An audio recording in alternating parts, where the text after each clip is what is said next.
Hello दोस्तों, हमारे channel में आपका स्वागत है। चैनल पर नए हैं तो चैनल को सब्सक्राइब करें, वीडियो को लाइक शेयर कमेंट करें। आज हम आपको राधा की मृत्यु कैसे हुई के बारे में बताने जा रहे हैं। साथ ही जानिए कि आखिर भगवान श्री कृष्ण ने अपनी बांसुरी क्यों तोड़ दी थी। कहा जाता है कि कृष्ण को केवल दो ही चीज़ें यानी बांसुरी और राधा ही सबसे ज़्यादा प्रिय थी।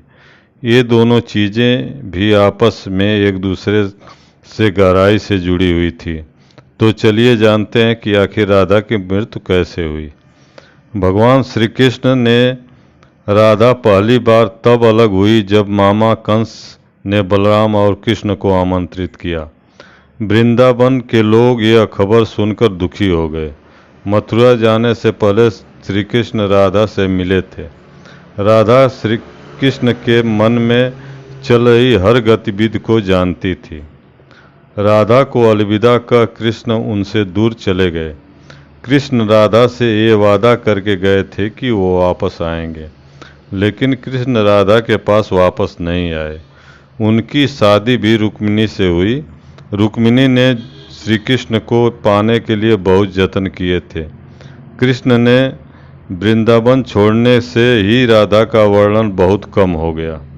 राधा और कृष्ण जब आखिरी बार मिले तो राधा ने कृष्ण से कहा था कि भले ही वो उनसे दूर जा रहे हैं, लेकिन मन से कृष्ण हमेशा उनके साथ ही रहेंगे। उनके बाद कृष्ण मथुरा गए और कंस और बाकी राक्षसों को मारने का अपना काम पूरा किया। इसके बाद प्रजा की रक्षा के लिए कृष्ण द्वारका चले गए और द्वारकाधीश के नाम से लोकप्रिय हुए। भगवान श्री कृष्ण के नहीं लौटने से राधा गुमसुम हो गई थी। राधा के माता पिता ने जबरदस्ती उनका ब्याह उनके वियोग को देखते हुए किसी और से करा दिया था। विवाह के बाद भले ही राधा जी ने अपने परिवार में रमना पड़ा, लेकिन वह श्री कृष्ण को भूल नहीं पाई और उनके नाम का जाप हमेशा ही करती रहती थी।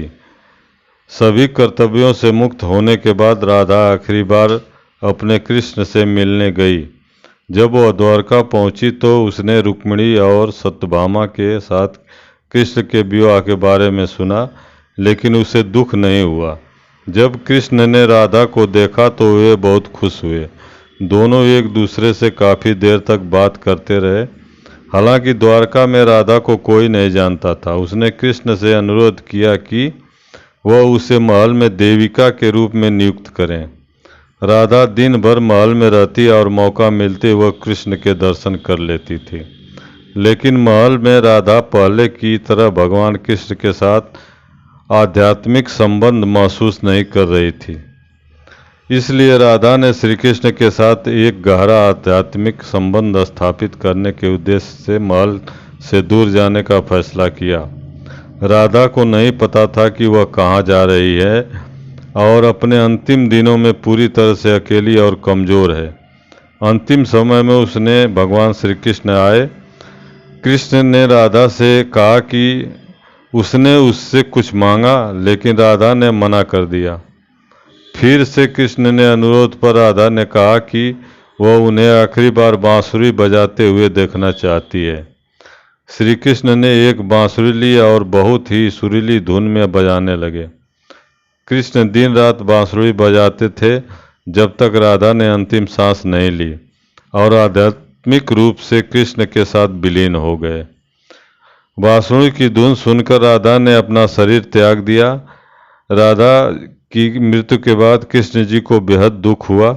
राधा की मृत्यु को भगवान कृष्ण सहन नहीं कर सके और प्रेम के प्रतीकात्मक अंत के रूप में उनकी बांसुरी को तोड़कर झाड़ी में फेंक दिया। तब से श्री कृष्ण ने बांसुरी या जीवन का कोई अन्य वाद्य नहीं बजाया है और बांसुरी को तोड़कर कोसों दूर फेंक दिया।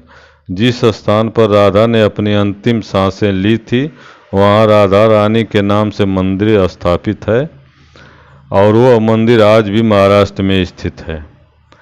दोस्तों, कहानी कैसी लगी? अगर अच्छी लगी हो तो चैनल को सब्सक्राइब करें, वीडियो को लाइक शेयर कमेंट करें। धन्यवाद।